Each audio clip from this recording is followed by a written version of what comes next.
Қарағандыда жедел жәрдем қызметіндегілер қауіпті кеселмен күресте президент уәде еткен үстемақыны көрмегендерін айтып ашуға мінді. Өйткені мұнда да коронавирус жұқтырғандарға арналған топтардан өзгесіне өтемақы қарастырылмаған көрінеді. Мы поехали на вызов, как боль в груди. Ну, как бы нету никакого там подозрения, что коронавирус или еще что-то.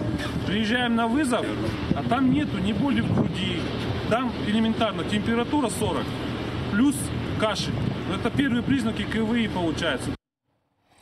Октябрь аудандағы жедел жәрдем бекетіндегі 11 жедел жәрдем бригадасының 3-еуі ғана коронавирус жұқтырғандарды тасымалдауға арнайы жабдықталған. Тиісінше үстемақы соларға ғана беріледі. Алайда басы ауырып балтырсыздағандардың барлығы кеселден аман екенін білмейміз дейді ақ халаттылар. Ал кез келген шақыртуға баратындар дертті жұқтырмайтындарына кепіл жоқтығын айтты.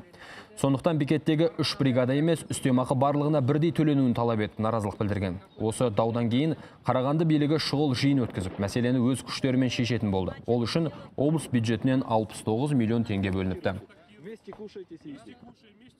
Надбавка была получена.